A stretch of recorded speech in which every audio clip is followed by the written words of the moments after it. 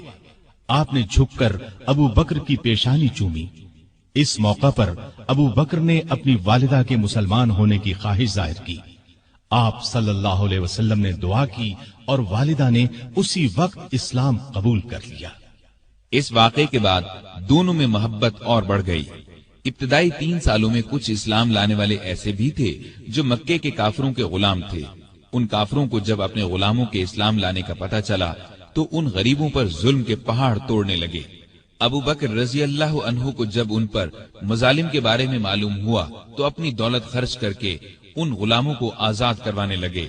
انہوں نے اپنے مال سے جن غلاموں کو آزاد کرایا ان کے نام یہ ہیں: بلال بن رباح رضی اللہ عنہ، یہ امیہ بن خلف کے غلام تھے۔ وہ انہیں تپتی ریت پر لٹاتا اور سینے پر پتھر کی سل رکھ دیتا تھا، لیکن یہ اللہ ایک ہے، اللہ ایک ہے پکارتے رہتے۔ حمامہ رضی اللہ عنہا کو بھی آزاد کرایا۔ یہ بلال رضی اللہ عنہ کی والدہ تھی۔ عامر بن فہیرہ رضی اللہ عنہ طفیل بن حارث کے غلام تھے۔ ام یمس رضی اللہ عنہا قریش کے خاندان بنو زہرہ کی لونڈی تھی۔ کافر ان پر بہت ظلم کرتے تھے۔ ابو فکیہہ رضی اللہ عنہ بنو عبد الدار یا صفوان بن امیہ کے غلام تھے۔ انہیں بیڑیاں پہنا کر ریت پر اوندھا لٹایا جاتا تھا، کمر پر بھاری پتھر رکھا جاتا تھا۔ لہزیہ اور ان کی بیٹی لبینہ، زنیرہ، ان سب کو ابو بکر نے خرید کر آزاد کیا۔ ابو بکر رضی اللہ عنہ کے والد ابو قحافہ رضی اللہ عنہ اس وقت تک ایمان نہیں لائے تھے۔ بیٹے کو اس طرح دولت لٹاتے دیکھ کر ایک دن بولے: بیٹا، میں دیکھ رہا ہوں تم جن لوگوں کو آزاد کروانے پر پیسہ خرچ کر رہے ہو وہ بہت کمزور ہیں۔ تم مضبوط لوگوں کو آزاد کراتے تو وہ تمہارے کام آتے۔ اس پر ابو بکر نے جواب دیا: میں نے ان غریبوں کو اپنے فائدے کے لیے نہیں، اللہ کو راضی کرنے کے لیے آزاد کرایا ہے، وہی اس کا بدلہ دے گا۔ یہ بات سن کر ان کے والد خاموش ہو گئے۔ کافروں کا ظلم جب حد سے بڑھا تو نبی کریم صلی اللہ علیہ وسلم نے مسلمانوں کو حبشہ کی طرف ہجرت کرنے کا مشورہ دیا۔ کچھ مسلمان ہجرت کر گئے۔ ابو بکر نے بھی اپنا وطن چھوڑا، لیکن راستے میں قبیلہ قارہ کے سردار ربیہ بن رفیع ملے۔ وہ اپنی امان میں انہیں واپس مکے لے آئے، اس لیے کہ وہ ابو بکر کو بہت پسند کرتے تھے۔ مکے میں داخل ہو کر ربیہ نے اعلان کر دیا کہ ابو بکر ان کی پناہ میں ہیں۔ قریش نے اس شرط پر ان کی پناہ منظور کر لی کہ ابو بکر اپنے گھر کے اندر جس طرح چاہیں عبادت کریں، گھر سے باہر نہ کریں، نہ اونچی آواز سے قرآن پڑھیں۔ انہوں نے یہ بات مان لی، لیکن ان کا دل بہت نرم تھا۔ جب گھر میں قرآن پڑھتے تو بے اختیار رونے لگتے۔ ان کے رونے کی آواز سن کر لوگ گھروں سے نکل آتے، راستہ چلتے لوگ رک جاتے اور قرآن سننے لگتے۔ مکے کے کافروں نے جب یہ دیکھا تو ربیہ سے شکایت کی۔ ربیہ نے ان کی شکایت ابو بکر کے آگے رکھی۔ اس پر ابو بکر نے ان کی پناہ واپس کر دی اور فرمایا: میں اپنے اللہ کی پناہ پر راضی ہوں۔ ربیہ نے جا کر کفار سے کہا کہ ابو بکر نے میری پناہ واپس کر دی ہے، اب تم جانو وہ جانے۔ بعد میں یہ ربیہ بن رفیع مسلمان ہو گئے تھے۔ ان کی کنیت ابن دغینہ تھی۔ عرب کے مسلمان بہادروں میں ان کا شمار ہوا۔ اب ابو بکر رضی اللہ عنہ پہلے کی طرح اسلام کی تبلیغ کرنے لگے۔ رسول اللہ صلی اللہ علیہ وسلم کی حمایت میں ہر وقت جان ہتھیلی پر لیے رہتے۔ کافروں نے کئی بار انہیں شدید تکالیف پہنچائی۔ ایک دفعہ نبی کریم صلی اللہ علیہ وسلم خانہ کعبہ میں نماز پڑھ رہے تھے۔ ایک کافر عقبہ بن ابی معیط نے آپ کی گردن مبارک میں چادر ڈال کر بل دینا شروع کیے۔ وہ آپ کا گلا گھونٹنا چاہتا تھا۔ ابو بکر دوڑ کر وہاں پہنچے، عقبہ کو دھکا دے کر ہٹایا اور بولے: تم ایک ایسے شخص کی جان لینا چاہتے ہو جو یہ کہتا ہے میرا رب اللہ ہے۔ اس پر عقبہ اور دوسرے کافروں نے ابو بکر کو مار مار کر ادموا کر ڈالا۔ ایسے اور کئی موقعوں پر نبی کریم صلی اللہ علیہ وسلم کی حفاظت کے لیے سینہ تان کر کھڑے ہو گئے۔